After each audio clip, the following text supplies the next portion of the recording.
I'm in. Marcus loves Beyonce. Everyone loves Beyonce. My girls were conceived in bootylicious. Don't tell my wife I told you that. Who doesn't love a good brain teaser to keep the mind sharp? Brooklyn Nine-Nine takes it up a notch with some mind-blowing puzzles that challenge even the sharpest minds. Holt mentioned he had some fun lunch chit-chat from his days as a detective, and they used to keep them on their toes by having them solve brain teasers. He thought it would be a good idea to try one with the team. Amy was excited and encouraged Holt to really challenge her brain. Terry was also enthusiastic, comparing puzzles to power squats for the mind. Holt presented the problem. There were 12 men on an island. 11 of them weighed exactly the same amount, but one was slightly lighter or heavier. The task was to figure out which one. Gina wanted to know what the men looked like facially and with respect to their bodies, but Holt said it was unimportant. When Gina asked if they looked like Tyrese, Holt, possibly to keep things moving, simply agreed. The island had no scales, but there was a seesaw. The catch was that they could only use it 3 times. Rosa found the challenge somewhat less than thrilling and asked if it was mandatory. Amy, on the other hand, was eager and hoped it was. Holt clarified that it wasn't mandatory, but there was a prize. 2 tickets to a Beyonce concert. Amy was in immediately, and Rosa mentioned that Marcos loved Beyonce. Gina chimed in, noting that everyone loves Beyonce.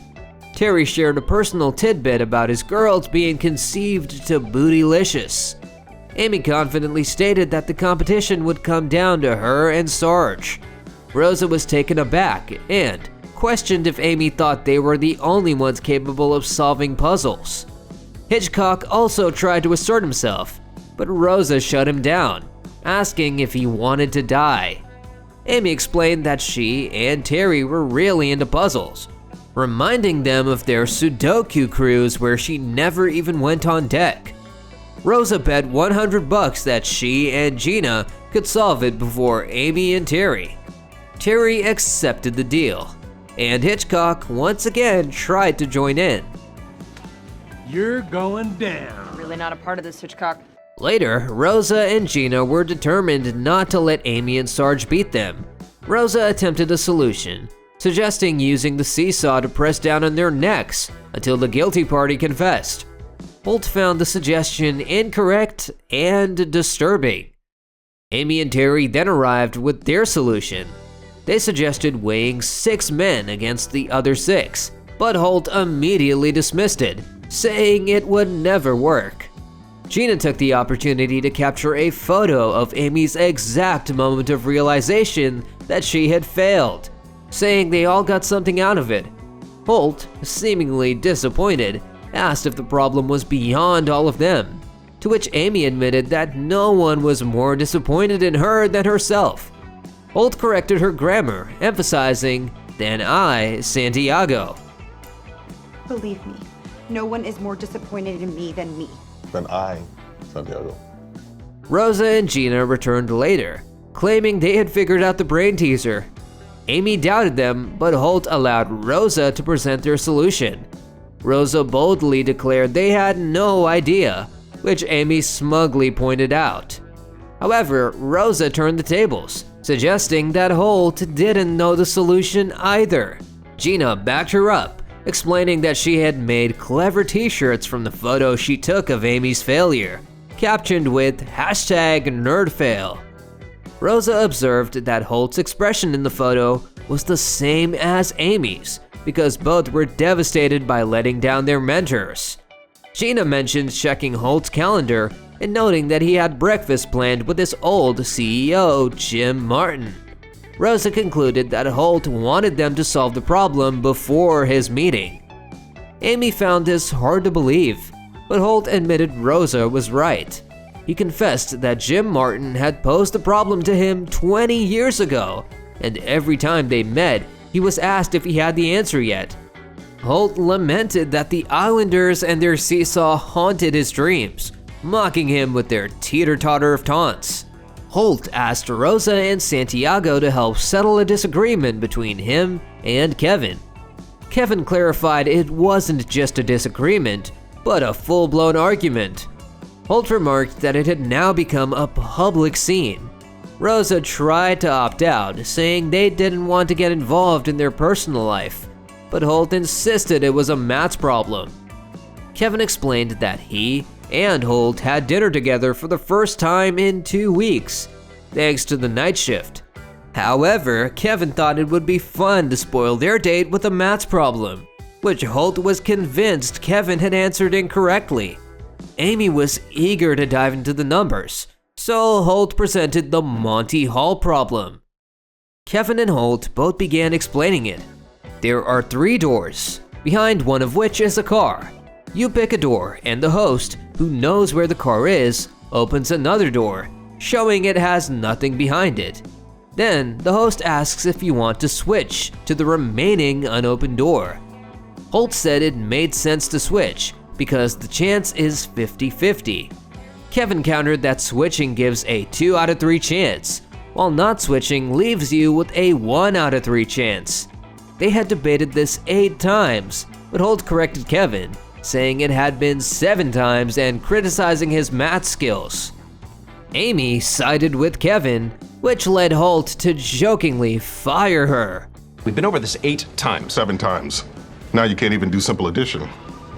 Later, Amy greeted Holt, who was clearly upset, saying he hadn't slept because he was thinking about the problem.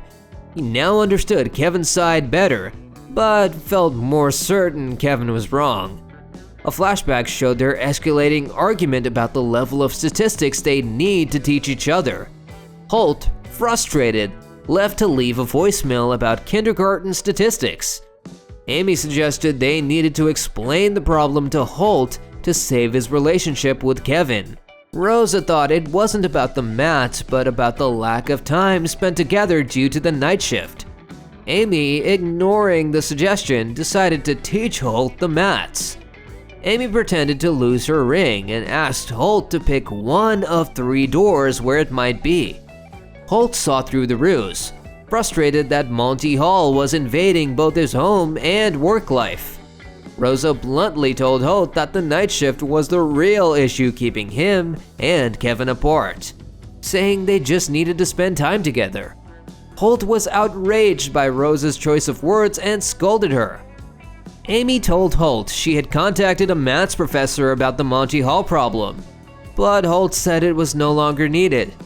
Amy assumed this meant the fight with Kevin was resolved because Holt understood the maths.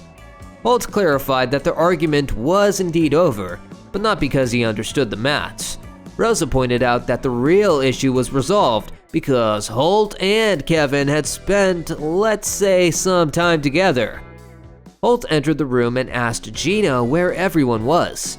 Gina casually mentioned that she forgot to send the invitations, but managed to gather the best and brightest available.